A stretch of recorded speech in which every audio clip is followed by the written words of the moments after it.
திண்டுக்கல் மலைக்கோட்டை முத்தலகுப்பட்டி கிராமத்தில் அமைந்துள்ளது 300 ஆண்டுகள் பழமை வாய்ந்த செபஸ்தியார் பேராலயம். இங்கு ஆண்டுதோறும் ஆடி மாத திருவிழா நடைபெறுவது வழக்கம்.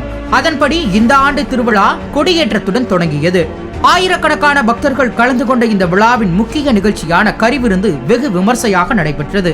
பல்லாயிரக்கணக்கான பக்தர்கள் கலந்து கொண்டு தங்களது வேண்டுதல்களை தொடர்ந்து நேர்த்திக்கடன் செலுத்தும் வகையில் 800 ஆடுகள் மற்றும் 2000 கோழிகளை கோவில் நிர்வாகத்திடம் வழங்கினர்.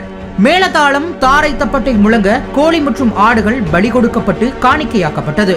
இதைத் தொடர்ந்து திரண்டிருந்த மக்கள் அரிசி, காய்கறிகள் உள்ளிட்டவைகளையும் காணிக்கையாக வழங்கினர். இதையடுத்து பல்லாயிரக்கணக்கானோரில் பலர் ஆர்வமுடன் முன்வந்து 1000 கிலோ அரிசி சாதங்களுடன் கறி விருந்தை தயார் செய்தனர்.